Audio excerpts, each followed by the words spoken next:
part of what we do in my lab. So you see the title here, and specifically, we're trying to use carbon nanotube as nanostructures to assemble hybrid systems and devices. Now, the rationale for this actually comes from an interest in self-assembly at the nanoscale.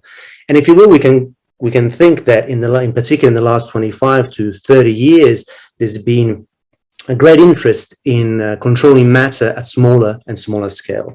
And this has been mainly driven by the needs of the semiconductor industry for IT applications. But what is interesting is that by developing these tools to image and control matter, you can then study life at the nanoscale. And if you think about it, this makes perfect sense because most biochemical and biophysical processes occur at the nanoscale. So let's say a materials-driven technology allows you to study life, and then you can learn from life and borrow approaches seen in life, in biology, back to material science. And the perfect link, actually, in this direction, I think is represented, in my opinion, but not only in my opinion, by the idea of assembly in solution. And so try to borrow these approaches of how nature works to be able to control the arrangement, the formation of functional architectures at the nanoscale, and eventually build systems and devices that are interesting for material science applications. Now, there are different, obviously, nanostructures that you can employ for this, and in my lab in particular, we're employing one-dimensional nanostructures such as carbon nanotubes, two-dimensional nanostructures from MOS2 and graphene, as well as DNA itself for DNA nanotechnology approaches and applications. Now, today I'd like to focus on this concept of assembly at the nanoscale with a view of it being the final, if you will, the ultimate goal in nanotechnology is indeed this ability to control at the single molecule level assemblies. And this is true for both electronics and biotechnological applications.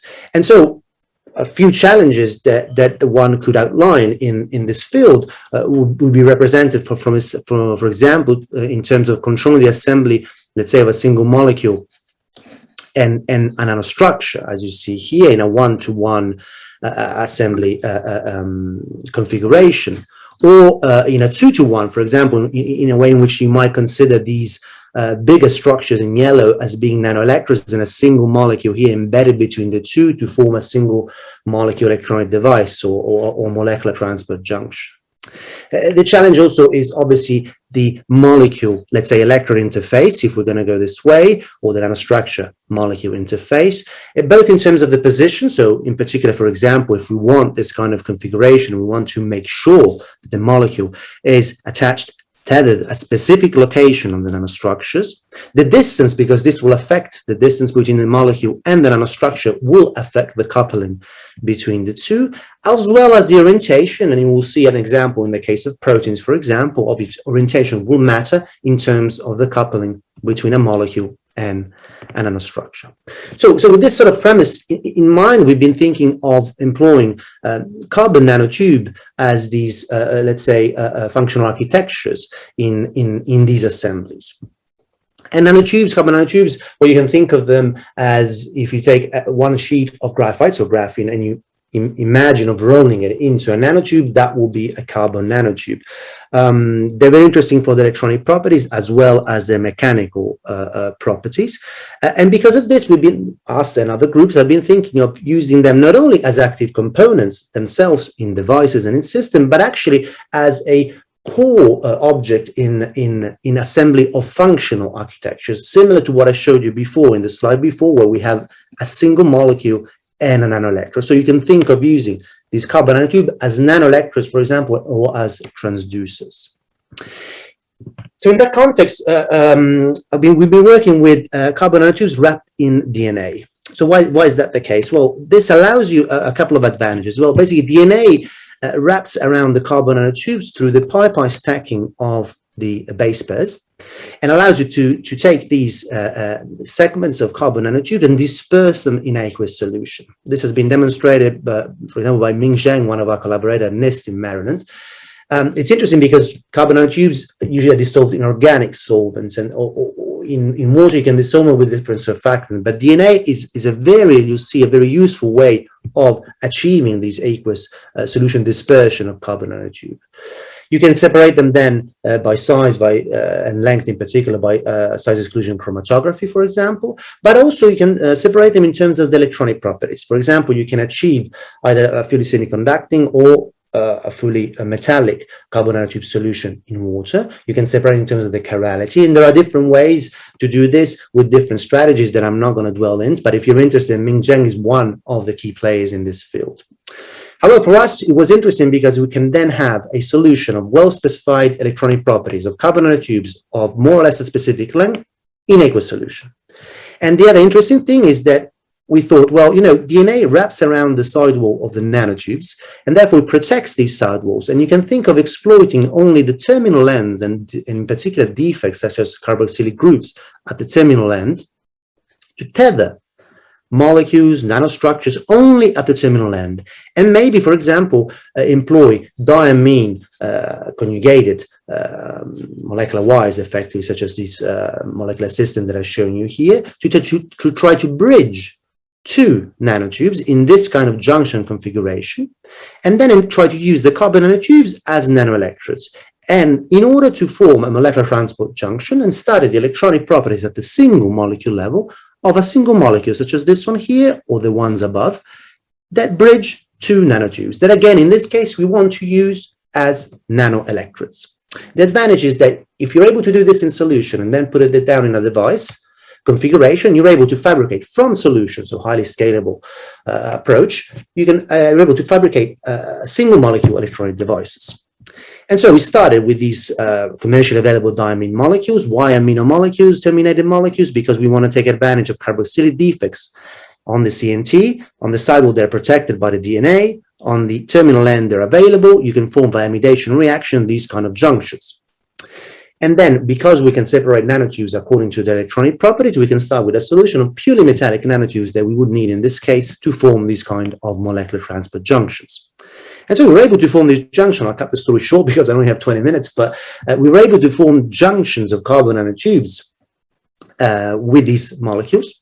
And what we did was then we interfaced them in two microscopic electrodes that we prefabricated, and then used the tip of an AFM as a mobile counter electrode. And so this allowed us to go along the junction at different locations and measure the resistance before and after the molecule, and therefore determine actually the molecular conductance of single molecules in these molecular transport junctions.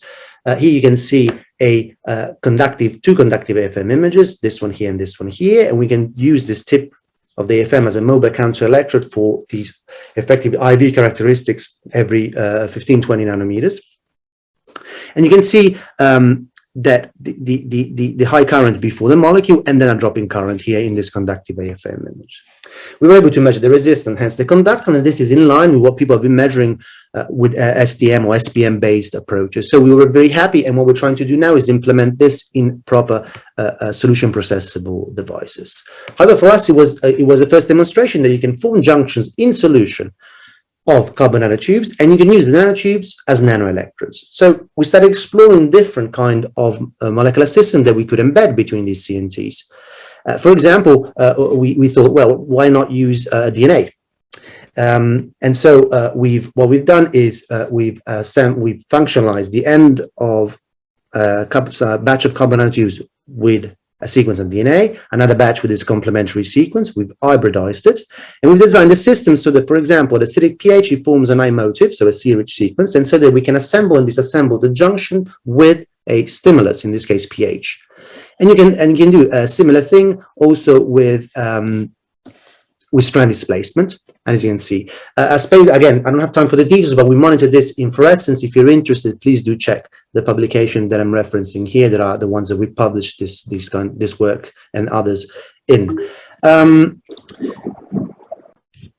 After DNA and after organic molecules, we thought, well, let's see if we can also tether inorganic systems, for example, nanocrystals.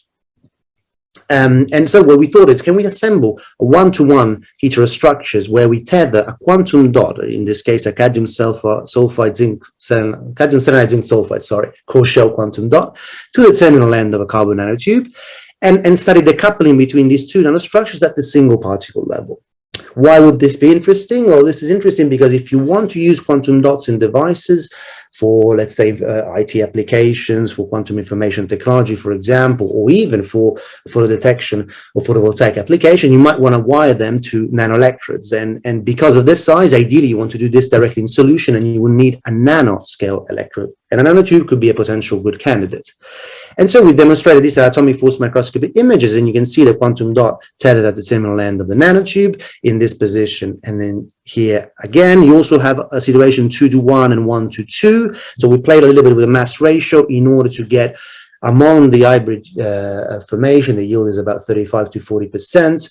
Among that, we wanted to maximize this 1:1 and minimize these 2:1 situations. So we obtained this by playing with the mass ratio, and then we studied the electronic coupling between the two, both in solution and in the bulk, as well as at the single quantum dot level.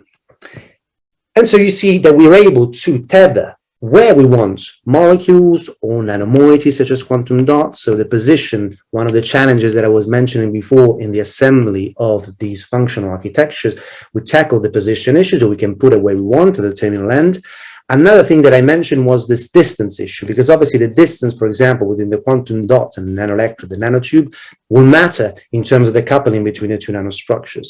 And so we thought of using DNA as a perfect molecular ruler to do this. And so we've assembled these kind of hybrids in which we use different kind of DNA sequences that allow us to control with true nanoscale resolution the distance between our quantum dot here and our carbon nanotubes. And this was interesting because then we could monitor how, from stationary and time-resolved photoluminescence, we could monitor how we see a trend in the quenching of the quantum dot due to the presence of the nanotube, and we could control this through this molecular linker that is indeed DNA in this case.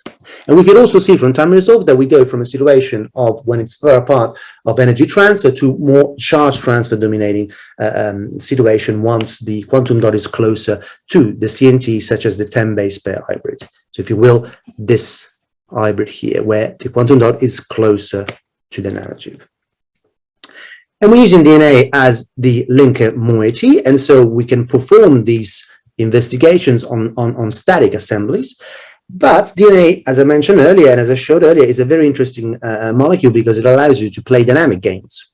And so, for example, we design a system where we attach the quantum dot to the terminal end of the CNT through a DNA, but we leave a G-rich sequence in between, so that in the presence of potassium, this forms a G-quartet, and we can use this recognition to form almost like a molecular spring, if you will, and take the quantum dot closer to the nanotube. And then with a krypton, we can remove potassium and we can go back to the extended configuration. So we can go back and forward, and this will change the coupling between the quantum dot and the CNT that we can monitor, for example, by photoluminescence quenching in this on and off, more or less, situation upon adding or removing potassium. So it's again a strategy to keep in mind. So single molecule control, a DNA as a linker, because it allows you to play these dynamic games. And so we saw position, we're able to put the quantum dot of the single molecule where we want, terminal end of the CNT. Distance, we're able to do this with DNA statically and dynamically. I was mentioning the issue of orientation. Now, obviously, in the case of a quantum dot, the orientation will not matter too much because it's isotropic in nature, so no matter how this is oriented, the coupling between the two structures will be the same. However, if you work with things that are anisotropic in nature, then this might matter. And in order to explore this and to push forward our approach and our technology, we thought of interfacing single proteins to carbon nanotubes. And in collaboration with David Jones at Cardiff, what we've done is we bioengineered proteins with AZ groups at specific residues, functionalized a terminal end of a CNT of a nanotube with cyclooctines, and then via click chemistry, copper-free click chemistry approach, we tethered, we clicked, if you will, a protein to the CNT. And as a proof of concept, we work with 2 mutants of green fluorescent proteins, and we modify and bioengineer them with this azide, the anchoring group, either in close proximity to the chromophore to form what we call a short axis hybrid, where we have a good distance between the nanotube and the chromophore within the protein, or a long axis hybrid, where the tethering moiety in the bioengineered protein is put in a residue far away from the chromophore. And in this way, we don't have an optimal distance, especially because green fluorescent protein is, you can imagine it's almost as an egg-shaped barrel, right? A kind of protein. So we wanted to explore the coupling behavior of these systems using same nanostructures, or moieties, green fluorescent protein and CNT, but in two different configurations to explore this orientation issue that I was mentioning before. The first step was to make sure that we can still tell the protein at the end of our carbon nanotubes, and these atomic force microscopy images demonstrate this. So hopefully you're convinced, as the reviewers were, that we can do this. And then we studied the coupling between the two, and we did this in solution as well at the single molecule level, because these green fluorescent protein, they blink similar to quantum dots.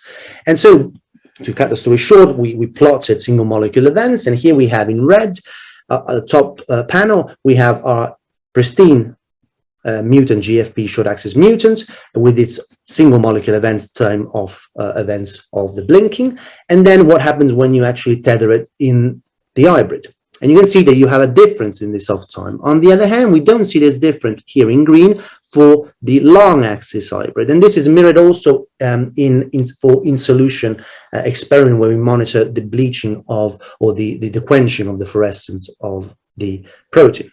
And so what does this demonstrate with not only with single molecule control, but also with single molecule resolution? The orientation matters, and only when you have the right orientation between the protein and the carbon nanotube, you have a coupling and that you can monitor through the change in the fluorescence blinking, the fluorescence behavior of the green fluorescent protein. Well, in the wrong orientation, there's no proper communication between the two. And so once we've identified the right residue and the right orientation, we wanted to bridge a protein with or two nanotubes with a protein. And so we bioengineered this protein with two azides in the right position and assemble these sort of bridged systems that we now want to embed into devices in order to study at the single protein level charge transport through the protein, as well as use this system for example, biosensing devices. Now, it's the challenge here for us now is to increase the yield of this bridging system that is still 5%, while the one-to-one was about 35%. But I think we're getting there, and this is hopefully next time I can tell you more about how we implement this in proper devices. So far I showed you these single molecule approaches that are obviously cutting edge, and there is a very great interest for fundamental studies as well as applied studies. However, for certain applications such as biosensing, you might not necessarily need single molecule resolution in your system. And so we thought of taking advantage of a different approach, still using the nanotube, but not as a nanoelectrode, but rather as a transducer. And we thought of wrapping the nanotube with a DNA that had a cyclooctane, so a triple bonds here, acetylene unit at the terminal end of the DNA, so that we can have these as anchoring points for example, azide terminating a molecule, such as these aptamers that are nothing but nucleotide sequences, that we want to click on the nanotube, taking advantage of the presence of this cyclooctane. And then we want to use the nanotubes as transducing devices, and these aptamers as selective units to recognize biomarkers, because there are different aptamers that are very selective to specific biomarkers. And so in order to build a biosensing system, we thought this could be a good strategy to build it in solution. And so we use aptamers that recognize biomarkers relative to stress and neurotrauma conditions. So these are for cortisol and neuropeptide Y and this hormone DHEAS. And we assembled in solution this system here. From AFM, you can see the aptamers sequence sticking out on the side wall of the nanotubes. And because we can do this in solution, we prepared 3 different solutions with 3 different aptamer CNT hybrids. We cast the first solution on pre-patterned electrodes where a chip has different electrodes, but we can bias individually different pairs. So that by the electrophoresis, we can align first, let's say the aptamer, the cortisol CNT hybrid. Then we do it with another solution and we got the neuropeptide Y, and then lastly with the other hormone. Each one recognizes a different biomarker. So that then we assemble these from solution in a nanoscale chip that is able to recognize in a multiplexing fashion different biomarkers in real time. And so we can create these nanoscale chip. This is the size of the chip compared to a coin. And it's interesting because in an easy solution-processable way, we can fabricate multiplexing devices. So on the single chip, you can detect 3 different biomarkers. And this is allowing us also now to explore potential commercialization of these biochips. And we're trying to fabricate actually portable readers for the system so that we can take them in ambulance settings, so that then you don't have to go all the way to the hospital to get analyzed if you've got a neurotrauma, but directly in the ambulance, you potentially, they can tell you if you're really at risk or not. And in the very last minute, I wanted to show you another approach of using nanotubes. We've seen the terminal end of the CNTs. We've seen the sidewalls through the DNA wrapping in this biochips here, but what about the inside of the nanotubes? And so we also wanted to explore this as another way of making use of our carbon nanotubes, and we thought of preparing solutions where we fill our nanotubes with metal precursors. Then from solution, we assemble these in a device configuration via the electrophoresis. Then with a relatively gentle heating, so about 200 Celsius to 300 Celsius, we can form these metal wires inside the nanotubes.